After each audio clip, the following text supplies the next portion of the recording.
pour attirer l'attention sur ce qui n'est pas correct dans les processus électoraux.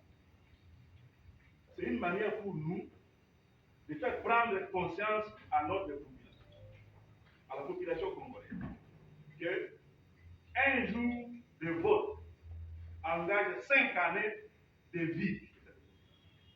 Et puisque la population sera appelée à poser un geste qui l'engage sur 5 ans, et puisque c'est cette population qui est souveraine de ces pays, il vaut mieux qu'elle prenne conscience qu'il y a un groupe de malfaiteurs qui veut particulier le processus pour lui imposer des choix qui ne peuvent pas être les siens.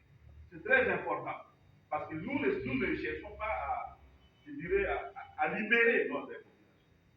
La population. Nous cherchons à donner à la population des opportunités d'exprimer son indignation, de se lever jusqu'à se libérer de ceux qui veulent confisquer sa souveraineté. C'est très important pour nous de mettre en relief des incohérences de ce processus électoral. Qu'est-ce que nous demandons? Un consensus national conforme aux dispositions légales pour que tous les compétiteurs électoraux soient rassurés. Si le pouvoir s'accroche à s'assurer d'une CENI sur mesure, ou même les délégués de l'opposition sont désignés par lui, il y a un but sur l'autre. Donc, quelqu'un qui veut faire les choses proprement ne peut pas jouer au cache-cache avec les autres partis prenants.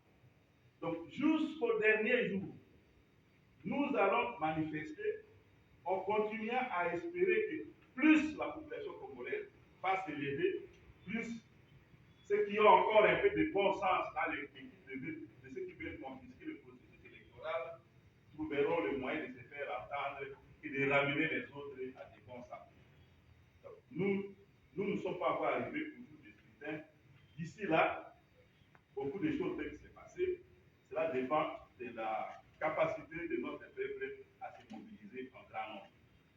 Et quant au président de la République, je n'aime pas beaucoup polémiquer, j'ai beaucoup de respect pour les institutions de la République, mais puisque le président de la République s'est fait comme juge de l'opposition dans cette déclaration, nous sommes bien obligés, avec tout le respect, de lui rappeler qu'il n'a pas prêté serment comme juge des activités de l'opposition, mais pour faire le bien-être du peuple congolais. Et sur ces chapitres-là, il n'a rien fait de bon. Son bilan est nul. Ses propres disciples commencent à les reconnaître et à chercher quel bouc émissaire va porter les péchés. Il ferait mieux de revenir à son serment et de réaliser ses obligations, ses engagements de chef de l'État. Les opposants savent bien lire dans la loi, connaître leurs droits et leurs obligations. La Constitution considère que les droits liés à l'existence et aux activités de l'opposition sont sacrés. C'est écrit noir sur blanc dans la Constitution. Et lorsque l'opposition veut s'exprimer, on l'empêche de s'exprimer. Et après, on dit qu'elle ne sait pas ce qu'elle veut. Qui ne sait pas ce qu'elle veut? Et l'opposition ne sait pas ce qu'elle veut. Pour celui qui juge, on oublia qu'il y a une loi qui a déjà fait l'effet de la question et qui a défini les termes de l'expression des uns et des autres.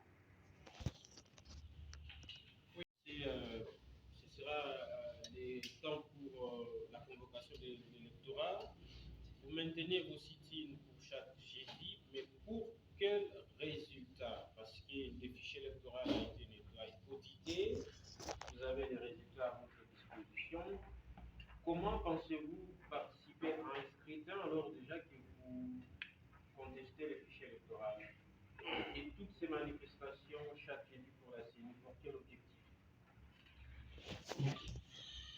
Merci beaucoup. Le président de la République est censé ne pas être jugé sur son bilan, sur sa façon de gérer le pays, mais il est combattu seulement sur fond de son origine tribale. C'est ces propos que nous avons voulu réfuter.